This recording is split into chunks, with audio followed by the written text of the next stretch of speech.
So yun guys, kumusta kayong lahat mga ating kababayan dito sa Hungary o kahit saang patikman kayo dito sa Europe. Yan, sana ay all goods tayong lahat. Yan. So yun guys, ang ating content ngayon ay yung about sa tax refund or tax allowance.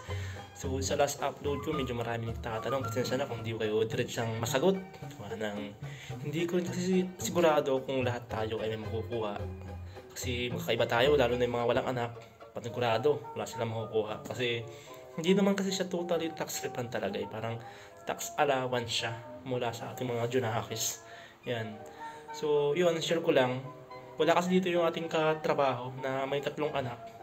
Pre-tax siya, pre-tax. Kumbaga, walang kinakatas sa kanya. Pero, may nakuha siyang tax allowance. So, yun, nakapagtaka. Pre-tax siya, pero may nakuha siya. So, paano nangyari yun, di ba? 3 yung anak niya. So, dito kasi, pag 3 anak, wala tayong tax, tsaka yung below 25 years old. Yung mga free tax yan.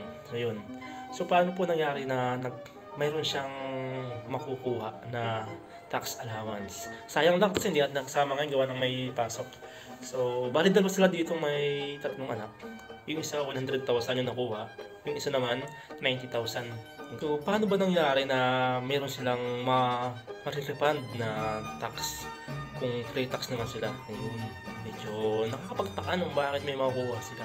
Kaya ito kasi dito sa atin, dito sa Hungary, parang meron silang limit o may average na kahit na free tax ka, pag umabot ng 500, halimbawa sabihin natin 500,000 yung sinahod mo at lumagpas ka doon, umabot ka ng 700,000, automatic yung susubra sa 500,000 ay meron na siyang taxable na yun, magkaka-tax na yun. So ganun nangyari sa isang kasamahan na kahit free tax siya ay meron siyang makukuhang tax allowance sa kanyang anak. Sa kanilang department ay talagang OT-OT. So kahit free tax siya, yung kanyang sahod talagang lumalagpas ng mataas, ganun. Kaya yun, yung lumalagpas dun sa pinakang average dito, halimbawa, tulad nga na sinabi ko, halimbawa sabihin natin 500,000, yung lumapas doon, magkakatax na yun. Pero yun nangyari, nagkaroon siya ng kaltas, kahit pre-tax siya. And paano naging 100,000 yun? Ang sabi sa akin dito, nung kakilala ko, late na i-file yung kanyang tax. So, parang about 3 months yata, ganun nangyari. So, parang naipon yung 3 months na kinakaltas sa kanya. Hindi na i-file yung tax niya, pero dire-diretso yung kaltas sa kanya.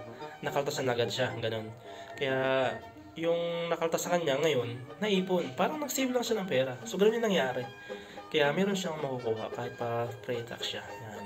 So sa mga ating mga kabayan dito na nagko-comment sa ating last upload na hindi ko ma-replyan kasi hindi ko sigurado yung mga kung may makukuha rin kayo kasi hindi ko sigurado kung na-file agad yung tax nyo. Kasi nangyari sa akin, kaya may nakuha akong 10,000 kahit paano. Yung pagkarating naman dito kasi hindi agad na-file yung tax ko eh, ganun.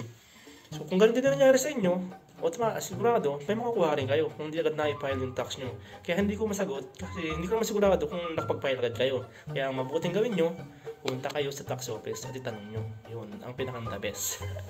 Diba?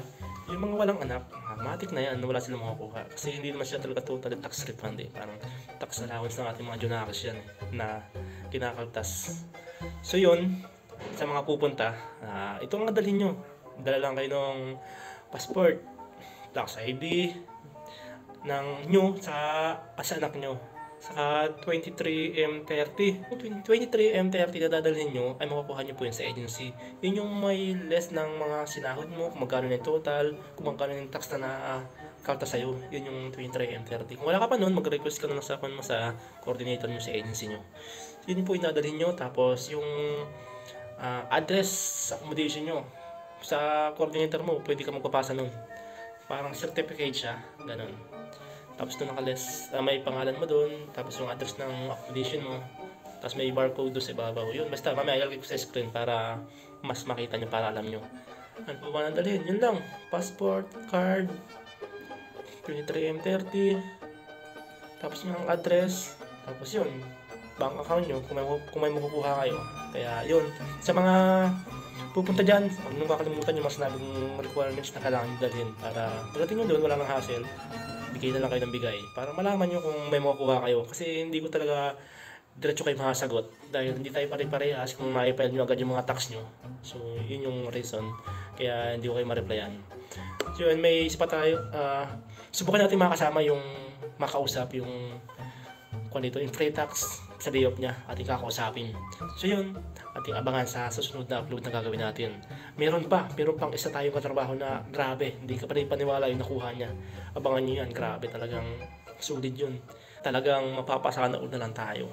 So abangan yan guys. So yun muna yung ating vlog ngayon. In-update ko lang kayo para kahit paano may idea kayo. Pero kung gusto nyo makasigurado at kayo malapit lang naman sa tax office, puntahan nyo na lang para sigurado paglaan nyo na ng oras. Kasi sayang din naman, pambigas na rin natin. Kung may isa kayong anak, 10,000, pag isang sakong bigas na rin yun.